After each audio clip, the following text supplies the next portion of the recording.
오늘은 사도행전 강의 27번째 빌립과 이디오피아 내시에 관련된 얘기를 좀 말씀을 드리기 원합니다. 지난번에 살펴본 사도행전 말씀을 보면 사마리아의 복음을 전한 예수님의 제자는 빌립밖에 없었습니다. 성령 충만한 빌립은 사마리아를 향한 하나님의 아버지의 마음을 알았습니다. 그래서 사마리아로 가서 복음을 전하는 빌립의 모습이 나타납니다. 여러분, 우리가 사도행전 강해를 지금까지 쭉 보면서 알겠지만 성령 충만을 받은 것은 빌립만이 아니었습니다. 많은 제자들이 성령의 충만함을 입었는데 문제는 사마리아에 간 사람은 빌립 한 사람밖에 없었다는 것입니다. 이것을 통해서 우리가 알 수 있는 것은 성령 충만을 받아도 우리 모두가 똑같은 일에 똑같이 쓰임을 받지 않는다는 사실을 깨닫게 됩니다. 사람마다 하나님이 주신 달란트가 틀리고 은사가 다르고, 그래서 사람들이 갖고 있는 많은 다양한 환경을 통해서 일하시기 때문에 빌립이란 사람은 사마리아로 내려갔지만 많은 제자들은 예루살렘과 유다에 흩어져서 복음을 전했던 사실을 우리는 보게 됩니다. 오늘날 수많은 사람들이 기도를 하며 예배를 드립니다. 지금 이 시간에도 주일이면 얼마나 많은 교회에서 예배를 드리고 있겠습니까? 근데 중요한 것은 어떤 방법이든 각자가 할 수 있는 하나님을 향한 섬김과 하나님을 향한 충성의 모습들이 다 있다는 사실을 잊지 말아야 합니다. 오늘 본문에 등장하는 이야기는 복음이 예루살렘에서 시작되어서 유대와 사마리아에 전파된 후에 오늘 빌립이 만나는 이 이디오피아 내시를 통해서 아프리카까지 복음이 전파되는 과정을 우리에게 보여주고 있습니다.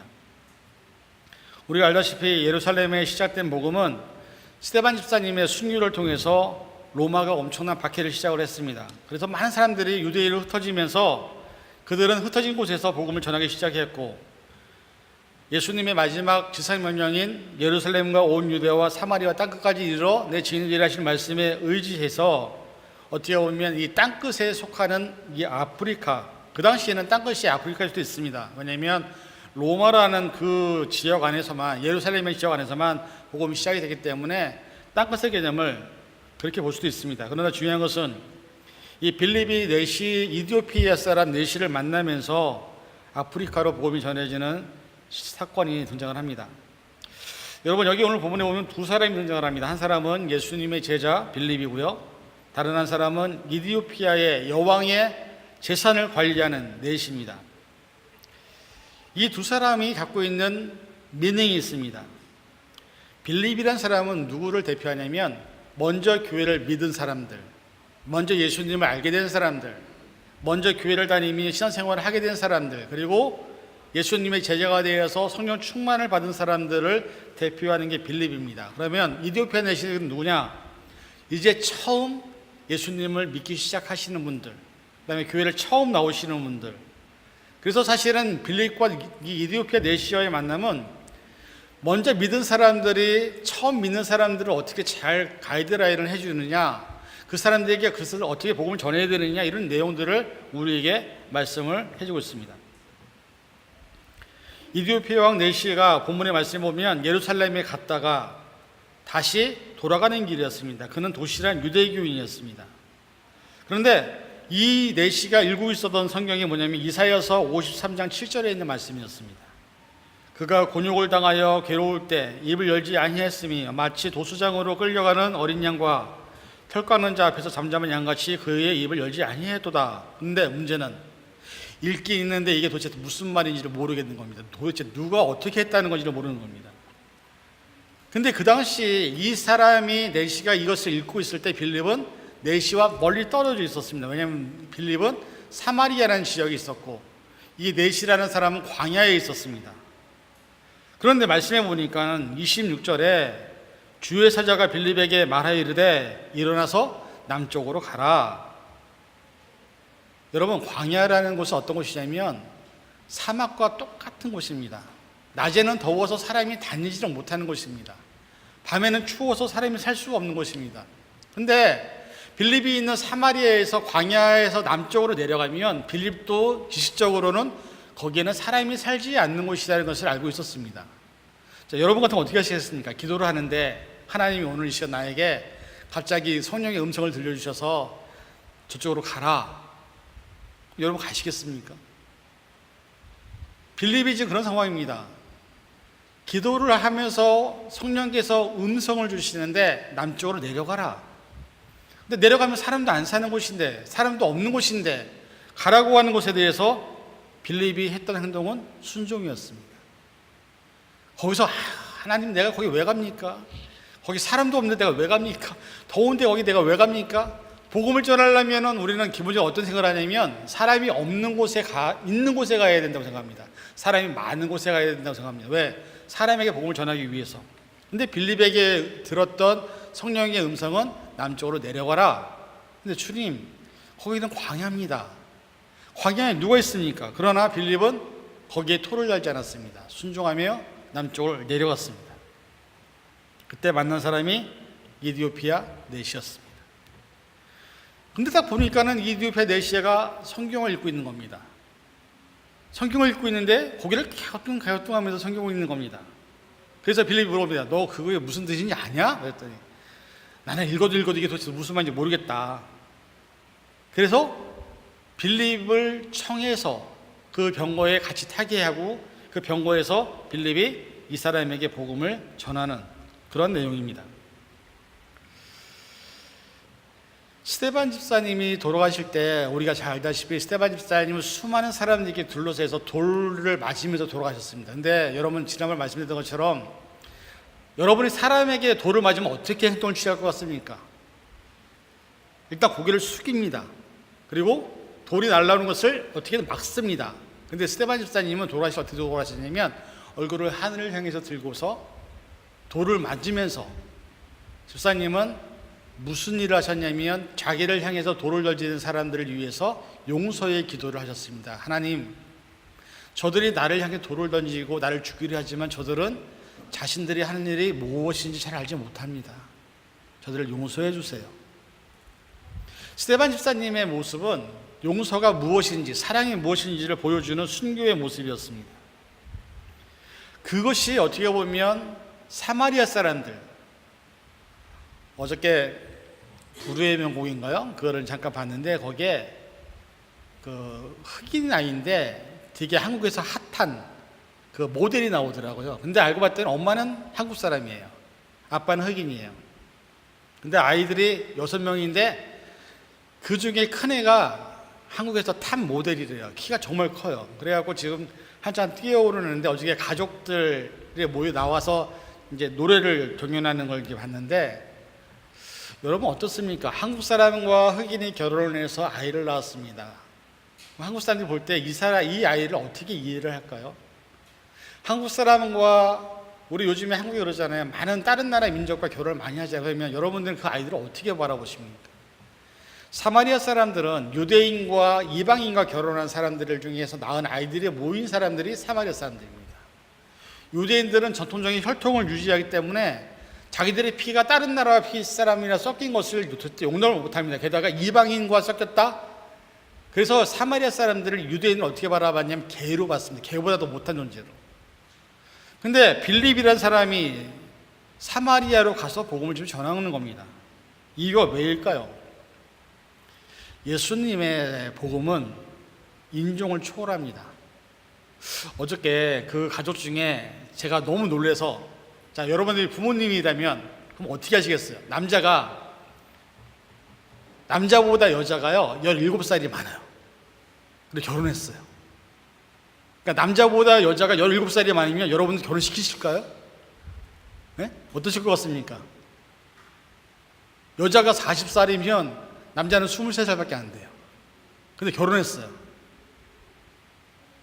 와, 제가 그거 보고서 내가 부모라면 우리 아이가 만약에 저렇게 결혼하겠다고 하면 어떻게 할까 고민을 했어요. 근데 그 두 사람은 남자가 아이가 어려서 군대까지 갔다 왔는데 여자분이 그 아이를, 자기 남자친구를 기다리고 있었던 거예요. 이 남자가 결혼한 지 2달밖에 안 됐는데 결혼식에서 5번을 울었대. 얼마나 그 여자를 사랑하는지. 사랑은 나이도 국경도 초월한다고 얘기하는데, 예수님의 복음이 누구는 되고 누구는 안 되고 이런 개념이 아니거든요. 예수님의 복음은 누구에게나 전달되어지는, 사마리아 사람들은요, 상처가 참 많은 사람들입니다. 유대인들에게 하도 못살게 굴어서, 그럼에도 불구하고 예수님의 제자들과 예수님의 복음은 그들을 포용하는 것을 보게 됩니다. 근데 그것도 그나마 유대인의 피가 섞였잖아요, 반은. 근데 이디오피아 사람은 뭐예요? 아프리카 사람들, 검은 사람들이 있는데 그 사람들에게 복음을 전한다? 쉬운 문제가 아니에요. 근데 문제는 하나님은 빌립에게 그 마음을 주시는 거예요. 가라. 여러분, 우리 주변에 아직도 이렇게 소외되고 아프고 남에게 인정도 못 받고 그런 회복이 필요한 사람들이 많이 있습니다. 근데 우리는 그들을 향해서 복음을 증거하지 않는다는 거죠. 그 사람들이 사마리아 사람들이고요, 그 사람들이 땅끝에 있는 사람들일 수도 있습니다. 중요한 것은 우리가 기독교인이고 크리스찬이라면 그들을 바라보면서 그냥 있으면 안 된다는 거죠. 하나님의 마음은 그들을 향해 품기를 원하신다는 거죠. 어느 한 사형수가 있었습니다.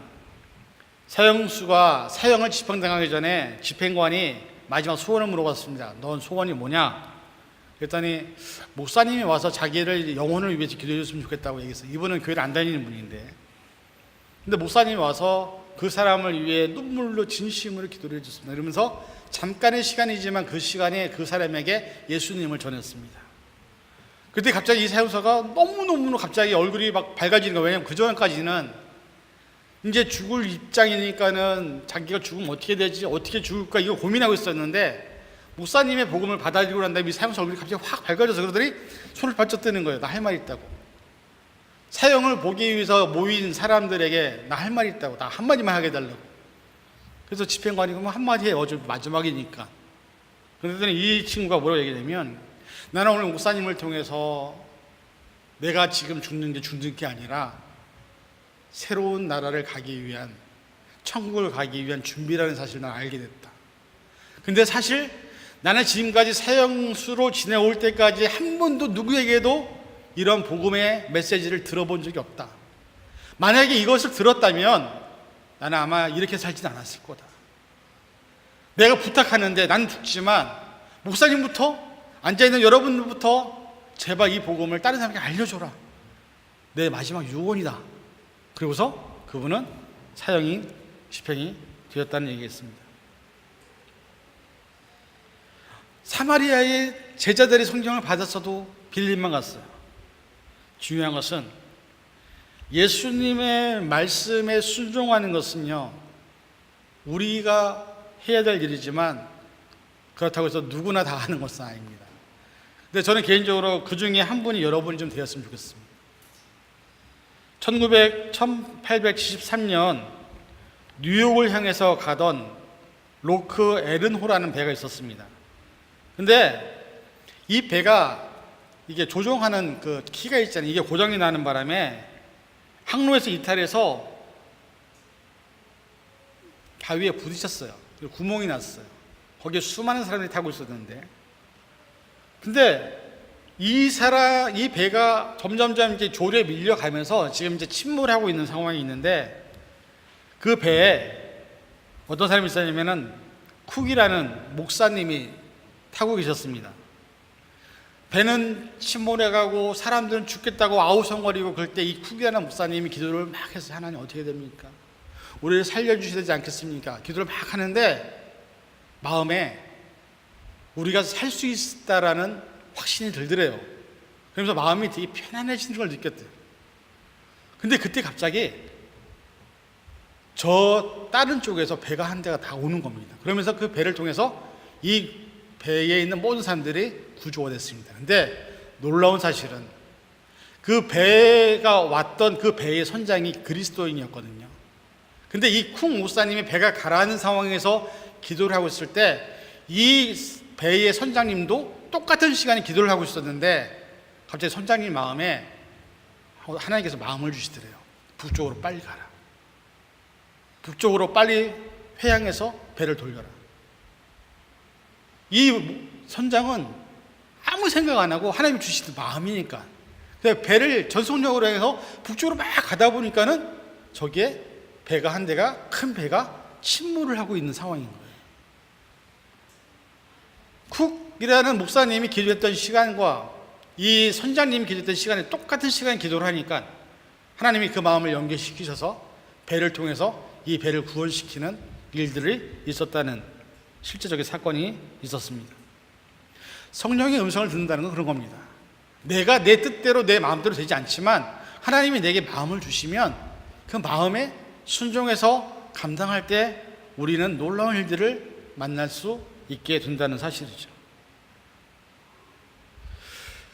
여러분들에게 기쁜 소식은 뭐였을까요? 이디오피아 내시는 성경을 읽으면서, 근데 저는 이디오피아 내시의 모습을 보면서 그게 우리의 모습이 아닐까요? 저도 신학 공부를 거의 한 20년 이상 했지만 여러분들 성경 읽으면 이거 다 아세요? 근데 제가 목회를 하면서 한 번도 성경에 대해서 저한테 물어보시는 분들이 한 분도 없어요. 다 아시는 것 같아요. 그냥. 내시는 몰랐어요. 읽었는데 이게 도대체 무슨 말이지? 무슨 내용이지?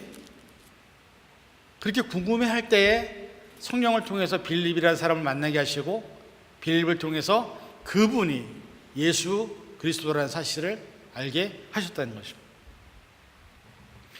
여러분, 목사를 편하게 해주고 싶은 마음 제가 알겠는데 여러분이 목사를 편하게 할수록 목사는 게을러집니다. 그거 아세요? 여러분들이 신앙적으로 막 깨어서 막 날카로운 질문을 하고 성경에 대한 내용을 막 물어볼 때 내가 긴장해서 막 준비하고 막 공부하게 되는 거지. 솔직히 말해서 많은 목사님들이 설교를 계속 돌려요. 왜 그런지 아세요? 1년 전에 한 설교 기억 못해요. 왜냐면은 지난주에 한 설교 여러분 기억 못할 걸요 아마. 목사님들 이게 편해요. 그 뭐냐면 여러분들 스스로가 목사를 게으르게 만들고 있다는 사실이에요. 성경을 모르면 와서 물어보고 같이 공부하자고 얘기해야 되는데 한 번도 그러신 분들이 없어요. 다 아시는 것 같아요. 그래서 내가 잘 가르치나? 그건 아닌 것 같고 여러분들이 똑똑한가? 모르겠어요. 근데 중요한 것은 뭐냐면 이디오피아 내시는 성경을 읽고서 모를 때에 자기에게 도움을 필요로 한 사람을 찾았다라는 거죠. 그리고 성령은 그 빌립을 만나게 하셨다는 사실을 우리는 성경에 통해서 보게 됩니다.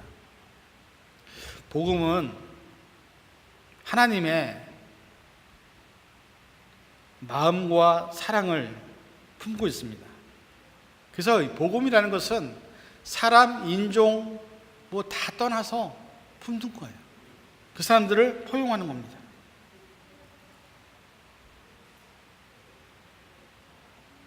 그분이 하나님이시기 때문에 저와 여러분이 이 자리에 있을 수 있는 거예요. 여러분, 솔직히 말씀드리면 저도 그렇지만 여러분이나 고집 되게 세잖아요. 내 뜻대로 내 마음대로 살아왔잖아요. 근데 하나님이 우리를 사랑하셔서 예수 그리스도를 이 땅에 보내시고 그분의 죽음을 통해서 우리를 구원해 주신 사실은 어느 누구도 할 수 없는 거예요. 여러분들 솔직히 말해서 여러분들 지금 누구를 위해서 대신 죽으라면 죽으시겠어요? 나를 사랑하는 가족을 위해서도 대신 죽는다는 거 쉬운 문제 아니에요. 근데 예수님은 우리를 위해서 죽으셨습니다. 하나님은 사실 우리는 쉬고 있지만 하나님은 한 번도 지금까지 쉬신 적이 없어요. 계속해서 만물을 통해서 사람을 통해서 여러분 주변을 통해 수많은 사람들에게 여러분에게 복음을 전했던 하나님의 열심이 있었기 때문에 저와 여러분들이 이 자리에서 예수님 믿고 지금 예배를 드리고 있는 줄 믿습니다. 복음이라는 건요, 내가 생각할 때 아예 저 사람 아니야 라고 해서 전해지지 않는 게 아니라 내가 전하지 않아도 하나님은 어떤 루트를 통해서라도 복음은 전해지게 하시는 거예요. 지난주 수요일날 예배 끝나고 집에 가서 CGN TV를 틀어보니까는 이제 추석이 있잖아요, 한국에. 그래서 이제 시골에 계셔서 목회를 하시는 목사님들이 모여서 이렇게 토론을 하는 모습을 이제 봤는데 그 중에 어떤 한 목사님이 이런 간증을 하시더라고요. 교회 처음 부임을 해서 이제 교인들도 잘 모르고 시골에 있는 사람도 잘 모를 때 새벽 기도를 나갔다가 기도를 마치고 나오는데 교회 옆에 80 먹은 노인분이 할머니가 허리가 이렇게 구부러져 갖고 그분이 뭘 하고 있었냐면요, 그 들기도 힘든 도끼를 들고서 장작을 펴고 계시더래요. 자기 그거 보고 있는데 생각해보세요. 80 넘으신 노인분이 허리도 구부러진 상황에서 도끼 들고 이 장작을 패고 있으니 이게 되겠습니까? 목사님이 너무 안쓰러워서 제가 해드릴게요. 그리고서 목사님이 그 장작을 다 패서 드렸대요. 왜냐면 그 당시에만 해도 그 지역에서는 나무를 떼서 국물을 떼서 밥을 하고 그렇게 하는 곳이니까. 그리고 난 다음에 끝나고 난 다음에 이 할머니가 너무너무 고마운데 목사님한테 이런 얘기를 했대요. 자기가요 여기 시골에 내려와서 15세인가 16대 결혼했대요. 그 당시에 옛날 분들은 되게 일찍 결혼하셨잖아요. 근데 3년 만에 남편이 죽은 거예요, 병으로. 20살이 과부가 된 거예요, 혼자서. 60평생을 과부로 살아왔는데 한 번도 자기가 일을 할 때 60평생 동안 60년 동안 일을 하면서 혼자서 집안 다 고치고 뭐 하고 뭐 다 하고 이렇게 했는데도 불구하고 어느 누구 한 사람도 자기에게 와서 이런 거 한번 도와준 적이 한 번도 없더라는 거예요. 자기는 목사님이 60년 만에 처음으로 도와주신 분이다. 자기 그 전자 패는 일을 얼마나 너무나 고마운지 너무 고맙다고. 그러고 난 다음에 이 할머니에게 마음이 생겼어요. 내가 나를 도와준 목사님 60년을 평생 살아도 한 번도 나를 도와주지 않았던 많은 사람들이 있었는데 왜 그 사람들이 그분이 일할 때 한 번도 안 지나가겠습니까? 근데 과부가 혼자 사니까 아무도 안 들여다본 거예요. 근데 그 목사님을 장작을 펴주니까 너무 고마워서 주변 사람들한테 내가 목사님한테 뭘 선물해주면 목사님 좋아하실까 이렇게 물어보러 다녔대요. 안 믿는 분들한테. 그랬더니 안 믿는 분들이 뭐라고 대답하냐면 목사님은 선물 사다는 별로 안 좋아해. 목사님 제일 좋아하는 거 딱 하나 있어. 그 교회 가는 거. 그래서 가서 예배 드려주는 걸 제일 좋아하셔 목사님. 그렇게 얘기하시더라고요. 안 믿는 분들이 이렇게 조언을 한 거예요. 그래갖고 이 할머니가 마음을 먹고 그래 목사님이 60년 만에 처음 날 도와줬는데 나도 한번 가서 교회에 앉아주자. 가서 교회에 앉아서 그때부터 교인이 되셔갖고 신앙생활을 하셨다고 하더라고요. 60년 동안 한 번도 누구도 돌아보지 않았던 그 삶이 얼마나 힘들었을까요? 근데 그 목사님은 그냥 당연히 해준 거예요. 내 힘이 있고 남자니까 장작 한번 펴준 거예요. 근데 그게 복음인 거예요. 예수 그리스도를 전하는 것도 복음이지만 다른 사람들의 어려움, 다른 사람들의 아픔 그걸 함께 해주고 9월달 우리 교회 표가 하나님의 고통과 함께하는 교회거든요. 근데 여러분 하나님이 우리를 위해서 자신의 아들까지 내어주실 때 여러분 얼마나 마음이 아프셨겠습니까? 근데 중요한 것은 우리는 다른 사람들의 아픔에 대한 얼마나 관심이 있고 다른 사람들이 얼마나 힘들어하는지에 대한 관심이 얼마나 있는지 우리 스스로 돌아봐야 된다는 거예요. 예수는 믿지만 교회는 다니지만 다른 사람을 위해서 어떤 것도 하지 않으면 우리도 똑같은 존재가 될 수밖에 없다는 거죠. 복음은 힘들고 어려운 사람들을 손을 잡아주는 겁니다. 복음은 다른 게 아니라 그들이 아플 때 같이 함께 울어주는 겁니다. 복음은 다른 게 아니라 그들이 슬프고 어려울 때 그 옆에 같이 있어주는 겁니다. 제가 지난번에 한번 그런 말씀 드린 것 같아요. 어떤 분이 너무 좋은 말씀을 하셔서 내가 그것을 계속 기억하고 있는데 함께 있는 걸 뭐라고 얘기하느냐 이렇게 표현했더니 어떤 분이 그렇게 얘기하시더라고요. 길을 걸어가는데요 소나기가 막 와요. 그럼 우리는 그 사람을 위해서 해줄 수 있는 거는 우산을 씌워주는 거라고 얘기하잖아요. 내 우산을 갖고 있으면. 근데 그분이 상황에 지금 우산 쓸 상황도 아니고 너무 힘들고 어려워요. 그러면 그분은 어떻게 하냐면 함께 있어주는 거는 내가 갖고 있는 우산을 버리고 그 사람 옆에서 같이 비를 받고 같이 앉아 있어주는 게 그게 그 사람을 도와주는 거라고 얘기해요. 나만 우산 쓰고 있고 이 좁은 우산으로 들어와 이게 아니라 내가 우산을 버리고 그 사람 옆에서 같이 비를 맞아줄 수 있는 그런 마음, 그것이 진정한 복음이 아닐까요? 우리를 스스로 제자라고 얘기하고 그리스도인이라고 얘기하지만 내가 바라는 것과 하나님이 바라는 것이 다르다면 우리는 어떻게 해야 될까요? 가장 중요한 것은 내 의지를 내려놓고 내 뜻을 내려놓고 하나님이 우리에게 바라시는 것이 무엇인지를 찾고 그것을 우리의 삶을 통해서 이루어 나가는 것, 그것이 하나님이 저와 여러분을 이 땅에 보내신 이유이고 이 자리에 있게 하신 이유인 줄 저는 믿습니다. 하나님은 절대로 저와 여러분들에게 큰 일을 하라고 하지 않아요. 놀라운 일을 하라고 하지 않아요. 여러분 주변에 있는 힘들고 어려운 사람들이 힘들어할 때 손 한번 잡아주고, 그 사람들이 어려울 때 같이 눈물 흘려주고, 그 사람들이 힘들 때 같이 있어주고, 하나님은 우리에게 그걸 원하셔서 우리를 예수님을 알게 하신 줄 믿으시기 바랍니다. 때로는 하나님이 역사하실 때요, 놀라운 여러 가지 일들을 통해 역사하시지만 빌립처럼 이렇게 우리 마음에 뭔가 마음을 주실 때가 있어요. 그러면 그 마음이 딱 오셨을 때 그걸 그대로 하세요. 어떤 목사님이 그 얘기하시더라고요. 마음이 딱 왔는데, 하나님께서 내게 지금 교회를 위해서 봉사하라고 마음을 주셨어요. 근데 봉사를 하려니까 시간도 없고 피곤하기도 하고, 또 내가 지금 막 하고 있는 게 많은데 그것까지 하면 내가 너무 힘들 것 같아. 이렇게 두 번째 마음이 뭔지 아세요? 두 번째 마음부터가 사단이 주는 마음이에요. 첫 마음은 하나님이 주셨는데 그걸 우리가 계속 곱씹고 생각해 보면 나중에 하자, 좀 이따 하자, 그 마음이 두 번째가 사단이 주는 마음에 우리가 넘어가면, 근데 빌립은요 광야로 내려가라는 그 말씀에 순종했어요. 순종했기 때문에 이디오피아 내시를 만났고, 그 사람을 통해서 다시는 서로 봐주지 못했지만 그 사람을 통해서 아프리카의 복음이 전해지는 역사가 일어납니다. 하나님의 역사는 우리의 생각보다 훨씬 크십니다. 우리의 생각으로 안 돼, 돼 판단하지 마세요. 그냥 순종하는 거예요.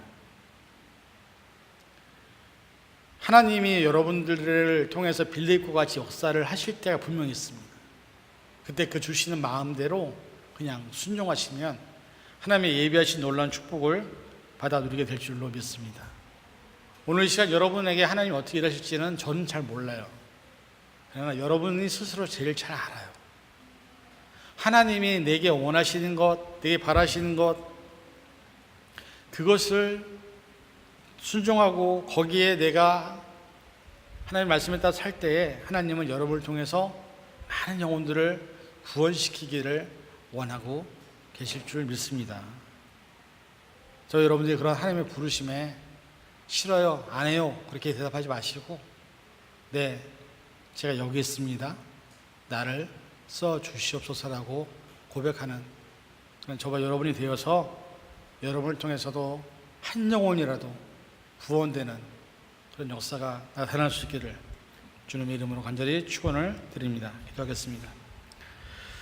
사랑해 주님, 하나님은 살아계십니다. 하나님은 지금도 일하고 계십니다. 하나님은 지금도 우리에게 성령을 통해서 하나님의 마음을 깨닫기를 원하시는 것을 깨닫습니다. 우리가 세상을 살아가면서 하나님이 없으면 살아갈 수 없는 것처럼 우리는 하나님으로 인해 여기까지 왔음을 고백합니다. 주님 함께 해주시고 저희들의 삶에 하나님의 놀라운 능력이 함께하는 것을 경험하게 도와주시고, 우리 주변에 힘들고 어려운 영혼들과 사람들이 있다면 그들을 향해 이제 눈을 돌리고 마음을 줄 수 있고 손을 내밀 수 있는 예수님의 진정한 제자를 낼 수 있도록 허락하여 주시옵소서. 모든 것 감사드리며 예수님의 이름으로 간절히 기도하옵나이다. 아멘.